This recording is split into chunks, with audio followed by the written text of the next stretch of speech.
Of course, spring. So I have it in my mind to do some spring cleaning today. I've already done a little bit of that in the backyard, but right now I have a raging fire going here, and we're gonna start burning up all the trash that's in the backyard. And Jax and I are gonna take care of some business back here, but I'll let you guys come along for the ride.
Definitely need a clamp for this.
To report that my broccoli is not doing so hot. This one here, the rabbits cut all the way down.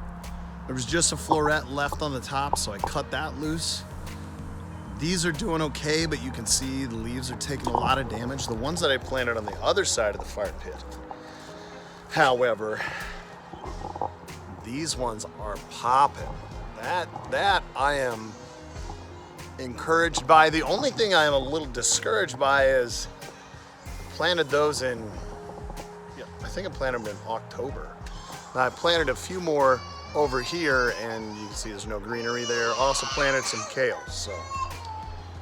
Well, I'm gonna go for a walk now here for a little bit since the weather is perfect.